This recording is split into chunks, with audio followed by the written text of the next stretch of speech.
More than 5 million Americans live with Alzheimer's disease. It's a long, hard road, not just for those who suffer from the disease, but also for the caregivers, children tasked with caring for an increasingly dependent parent. 4 years ago, ABC had the chance to put cameras inside a Texas home as a couple took on this terrible challenge. And my co-anchor, Cynthia McFadden, has followed the family ever since. Cynthia? Terry, one of the things we learned over these years is just how little most of us really understand about the disease itself. I thought I knew a lot about Alzheimer's, but after Blaine and I took part in an experiment simulating what it's like to have the disease, I found out I didn't. It was 12 minutes that changed my life. I love you, Mom. Blaine Wilson's mother, LaWanda, came to live with him 4 years ago. He'd just married his new wife, Georgia, 5 weeks earlier. Blaine soon learned it was much harder than he thought.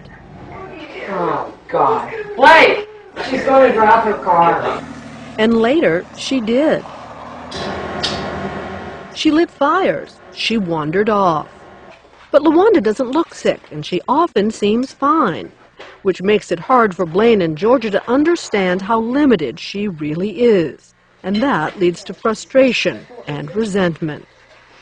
Just tell her to wash the clothes. I'm trying to wash it. I bet you in her book she knows what to do. Are you afraid? No, I'm not afraid. It's my mother. You don't understand. The more we watched the tapes, the more it became apparent how little Blaine and Georgia really understood what was happening to LaWanda's mind. Do you really feel you understand the world your mother now lives in? No. What's going on in her head, her brain? I have no idea. I have no idea. I need to understand that then. I need to know what it's like. So I told Blaine about an experiment developed by P.K. Bevel and administered by her colleague Lori Labershak. The experiment helps families and caregivers actually experience what it's like to have Alzheimer's. I understand it's a pretty rough experience. It needs to be experienced. If it'll help me to understand, I would love to. I agreed to undergo the experiment with him. Could you have a seat, please? Our journey into another world begins here, in this bedroom, where Blaine and I are suited up with some deceptively harmless-looking devices. Goggles simulating macular degeneration, glaucoma, and cataracts, conditions that older people with Alzheimer's often have. Likewise, latex gloves are placed on our hands, and our fingers are taped to make our hands feel arthritic, clumsy, hard to bend. Remove your shoes. A substance is placed inside our shoes to make it harder for us to walk. Ooh, that is uncomfortable. And on our heads they place earphones, which emit an incessant jabbering, a clamor of noise that some Alzheimer's patients say is constant. Individuals with dementia say, we're hearing all this stuff and they can't turn it off. Then we're each given 5 tasks to perform, and only 12 minutes to accomplish them. I'd like you to find the tie and put it on. I can't hear you. Blaine has a hard time concentrating from the start. Your time begins now. As he enters, Blaine is immediately disoriented. He staggers, reminding us of the way his mother looked on our tapes.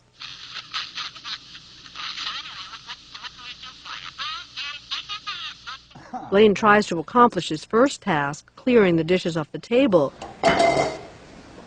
But when he goes to put them away, he can't find the kitchen. So he gives up. Well, I don't know where to put them. Blaine finally finds the kitchen, but he can't remember why he's there. And again, the similarities to his mother were astounding. She would open cabinets, and then she would shut them. Mother, what are you doing? Nothing? But Blaine is doing a lot better than I am. What the heck is this?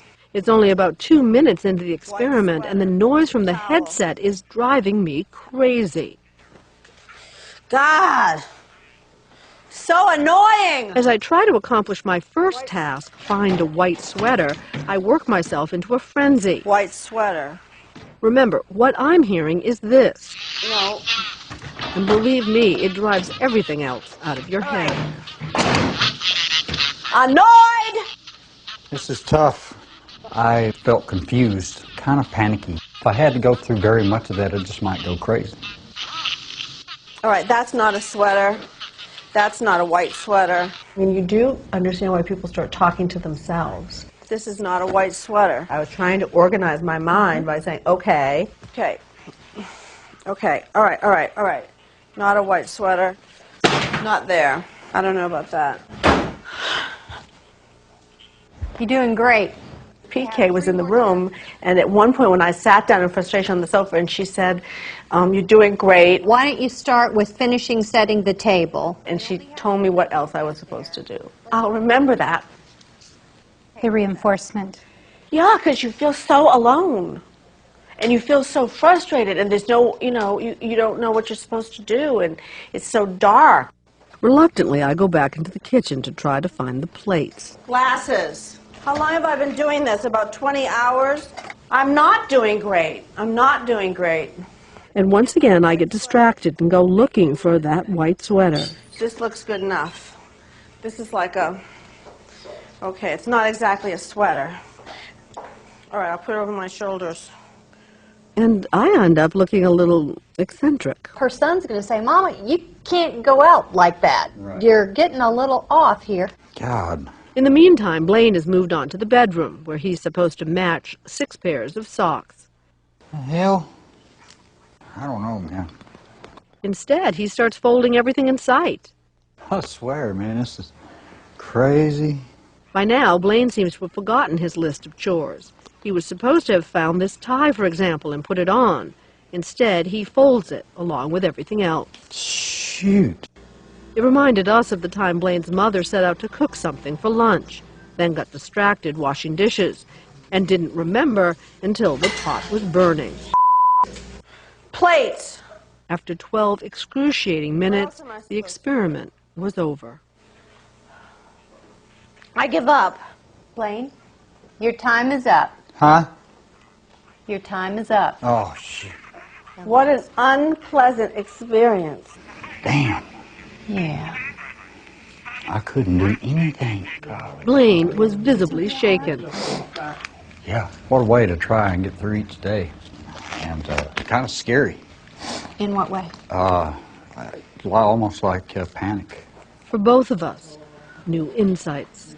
It's a deep sense of confusion. The thing that shocks me the most is that I couldn't remember 5 simple instructions. I couldn't imagine living like that. It's life-altering. They need your help. They need your understanding. Amen. Despite the experiment, Cynthia reports that stress was too much. LaWanda is living with her sister and has had almost no contact with her son. Good luck to them.